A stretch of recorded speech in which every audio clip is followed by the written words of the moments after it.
So I'm here to talk to you about Poppies, probably one of my favourite poems in the collection, in the anthology, and sort of really talk you through what I'm noticing about how it works within the power and conflict section. So the first thing that obviously we're always told to look at is the significance of the title in any poem, and for me, obviously, it's a key one to start off with.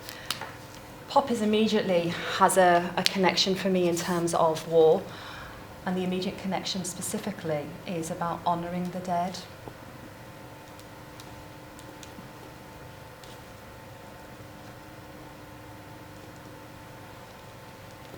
And it's all linked with our now understanding of the notion of remembrance. So immediately, if I'm looking at the title of this poem, I'm thinking, how is this poem going to work within the power and conflict section? That's my guide. It's a poem about kind of memory, about what people have done for us. And then that is immediately played out in the first line with the reference to Armistice Sunday, Remembrance Day, as we might be more kind of conversant with. So even before I start to read and have a look at the rest of the poem, I'm kind of thinking, right, I've got some key things that I'm going to be looking at, what memories are happening in this poem, what honouring of the dead is taking place. And as I read through, I'll be looking for that and hopefully highlighting from there. Once I kind of move on from that opening sentence about it being 3 days before Remembrance Day and poppies are already being placed in honour of the war dead, I'm immediately drawn to the before you left, I pinned one onto your lapel. And that's starting to get me to think about the relationships in the poem and who the you and the I actually are. And as you read through, and as you will know from studying it in class, the you is the person being spoken to or about. And that's the son in the poem, and the I is the mother. So this is a poem from a mother. It's her voice speaking directly to her son. Whether he's there or not, as we read the poem, we find out that he's not there, but it's her sort of speaking aloud her thoughts, her memories of her son and where her son is and what might have happened to him. And I think we get an immediate clue as the stanza continues between what might have happened to him because of her actions that she talks about. She's pinning a poppy onto the lapel, the collar of his jacket, and she describes the poppy as spasms of red which disrupt the blockade. And that language is particularly interesting for me to notice. Why not just a normal poppy? Well, spasms of red kind of get me to think about a war injury, the gushing, the spurting of blood, like pulsating out almost. Blockade is again a war term. You'd use it in military to stop somebody progressing, and this poppy is disrupting kind of what is the normal way of being. So this immediately suggests to me that something terrible has happened to the son in war. But as yet, I'm not quite clear what that might be. I can speculate, but I don't know that for sure. So we start off with her doing a very motherly act. She's pinning a poppy onto the lapel of her son before he leaves. Her role of a mother is really stressed here. And that's continued actually into the second and third stanzas. And that's particularly interesting in terms of the perspective of the poem. We might often associate kind of war poetry or conflict poetry to be about the soldiers, typically the men, going off and fighting, presenting their perspective. But this is the mother's view. She's the one who's left behind. And so this poem, in terms of being placed within the conflict section, is a little bit different. It's offering us a different perspective, one that we might not normally hear, and it's that of those who are still kind of impacted by war, but not actually physically there. So here we have the mother. She's playing her mother role in the second stanza, and you know, I'm sure you can think about embarrassing things that your mothers might have done to you as you were younger. But here we have her describing kind of getting him ready to leave, and she's kind of taking out the cat hairs. She wants to smooth down his collar so he looks smart. She wants to play Eskimo kisses with him when she rubs the tip of her nose across his. So all of the actions here of her as a mother to her son, and as a mother myself to a girl rather than a boy. But the role's all about being a protector. It's all about nurturing somebody. It's all about helping someone to grow. And that's what we have here, all of these kind of words and phrases of her in the motherly role, starting off with the pinning, but she's got the sellotape bandaged around her hand, a really interesting verb there that again kind of links with injury. She smooths down the collar. She wants to graze the tip of her nose across his. Again, that real kind of closeness between the mother and son. But all the time, she knows she can't do it. And I'm particularly interested in these two verb forms here. When she's first describing her actions, the things that she wanted to do but didn't do, she talks about stealing the softening of my face. And the sibilance there with the repeated S sounds is interesting and kind of captures the emotions I think that's happening at this time. The stealing, that verb, she's hardening herself against the softening, which I imagine is her emotion wanting to break through. If your face softens and crumples, it's often like you describing you're crying. But she's stealing that, she's stopping it. And this introduces a slightly different type of conflict now. I'm getting the idea of a kind of her personal conflict coming through. What she wants to do and what she knows she has to do. And that idea is again continued with her resisting the impulse to run her fingers through his hair. Again, a really motherly, very affectionate gesture, but she doesn't do it, she resists it, she's hardening herself again. And then this culminates with this section, which I think is a really beautiful description, which runs over from one stanza to the next, which kind of connects the ideas together. But she talks about the emotions kind of reaching a peak, and all her words flatten, roll, turn into felt. They are slowly melting. And again, this is an interesting list to describe how she's feeling. Her words melt away. She's left kind of unable to speak or unable to articulate what she really feels. Again, it links back to the idea of the personal conflict within her. There are things she wants to do and can't do, and when she wants to express herself, she doesn't have the capacity to do that anymore. Flattened, rolled, turned into felt. Again, her interesting choices. These tie into her background. Jane Weir was a textile artist. She works in the industry. She knows what it takes to make products, and she's using that language. But again, it also kind of places her in a kind of a female realm, which she is here. However, this kind of inability to articulate herself is contrasted immediately with the next line, I was brave. And I really, again, like the contrast between the fact that she's crumbling inside, she's torn apart by what might be happening or what could happen to her son, but yet again she hardens herself, she puts on a brave face. And this is usually a phrase that we'd associate with soldiers themselves, to be brave, but actually the mother is being this.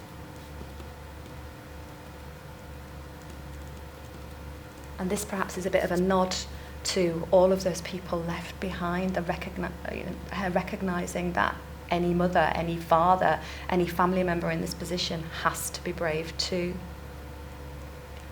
The contrast carries on, however, with the son's reactions, and the next few lines are all about the son and his behaviour.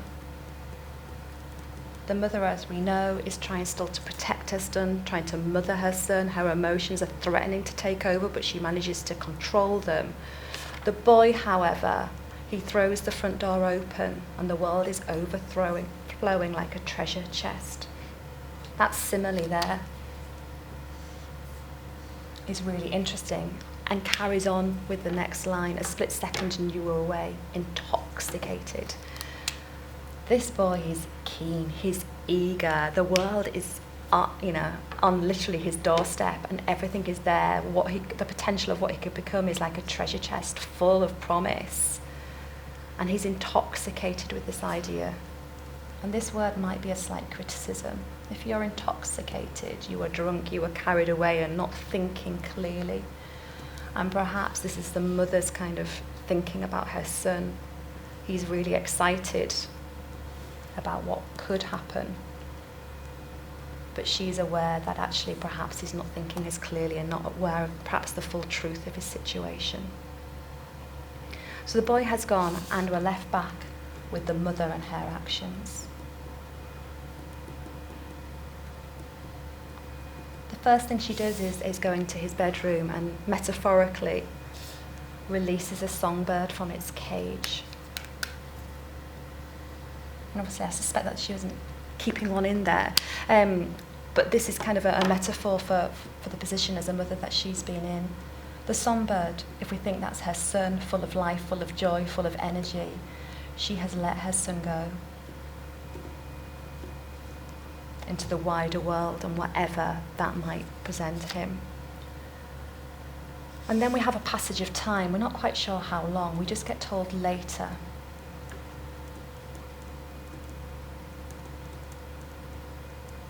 And in terms of this later, when we read down for the rest of the stanza, she talks about going out hatless without winter coat or scarves. Presumably we're being taken back to the beginning of the poem, Remembrance Day in November. So this is we're now in winter, whenever that might be, which would contrast with the songbird, which would associate with spring and summer. So we've got time being passed. Winter also has connotations of obviously the cold, of fear, of death. That's what we'd associate with that season.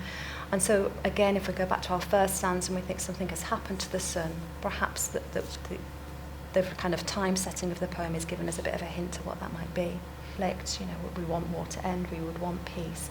And this dove leads her through the churchyard to a war memorial, which again links us back to the start and this idea of remembrance and of honouring the dead.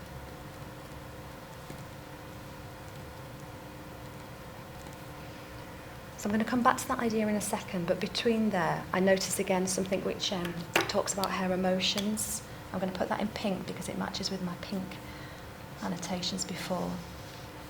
On her way there, on her way following this bird, which seems to be leading her to the churchyard, to the war memorial, she describes her stomach, again metaphorically, busy making tucks, darts, pleats, all language which links in with her textiles background, but also is again a very homely image of sewing,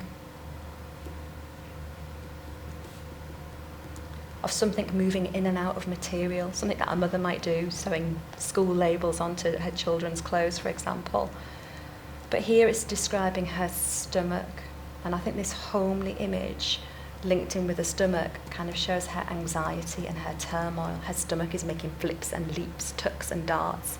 She's utterly nervous at this moment as she's making her way, and she's not supported by anybody. She has no reinforcements. Again, language that kind of places this poem within the military realm.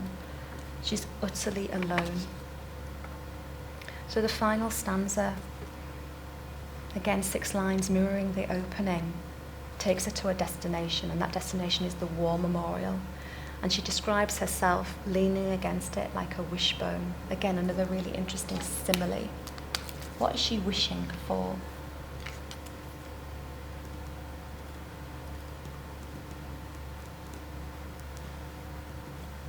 And I think part of that answer is offered in the penultimate lines of the poem. She's hoping to hear your playground voice catching on the wind. She's hoping to hear her son's voice again, but not as the adult, not as the man who goes to war, but as the child at school. And that, for me, again, is an interesting choice. Why not hear his voice as she heard it just before he left? Why take us back to him as a child? Was this because this is the one time that the mother could really protect him?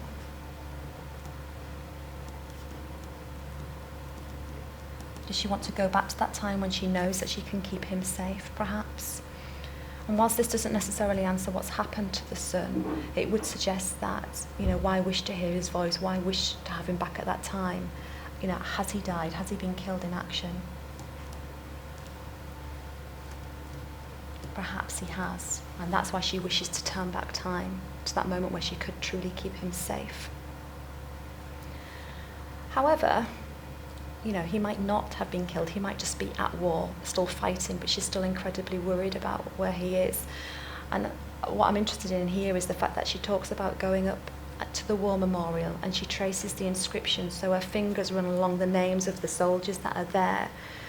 It's not, I traced your name or your inscription, it's just the inscriptions.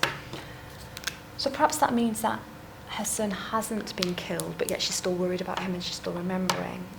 Perhaps this broadens the focus of the poem.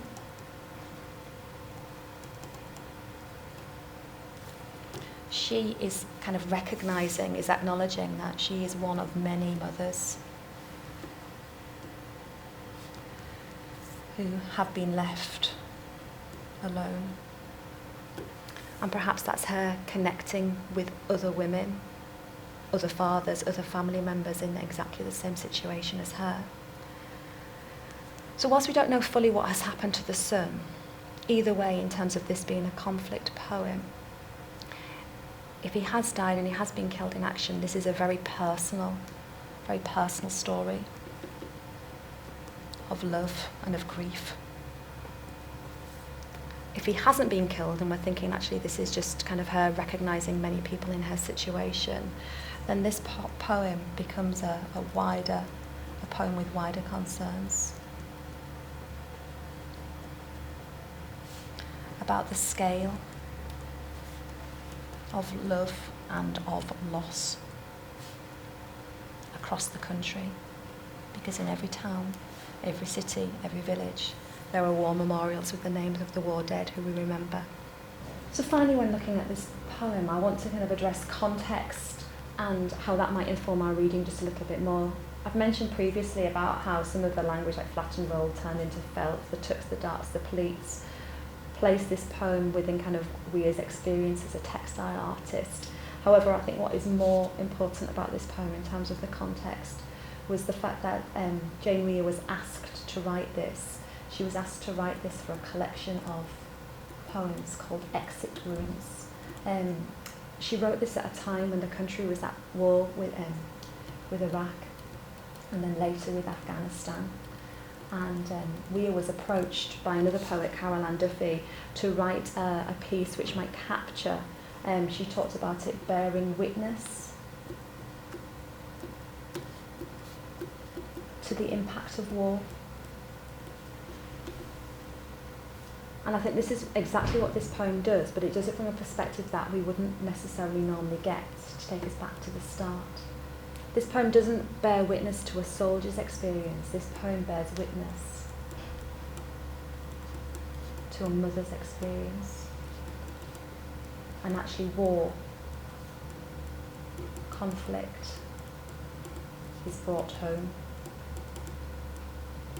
Yes, we have the soldiers fighting abroad on foreign land, but actually we've still got this mother fighting with her emotions, her desire to protect her son, even though it's incredibly hard for her to do so now as an adult. And actually the emotion and the pain and the loss is experienced in England, not just abroad. So I think in terms of, if you're wanting to think about the context and how this informs the poem, rather than thinking about kind of her background as a textile artist, which we can see evidence for, it's actually the purpose for her writing, which I think is most important. And then finally, obviously in the exam, if this is your main poem, you'd need to be able to make connections.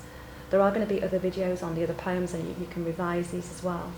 But for me, Kamikaze is the most natural connection in terms of looking at conflict from the family's experience and the family's point of view.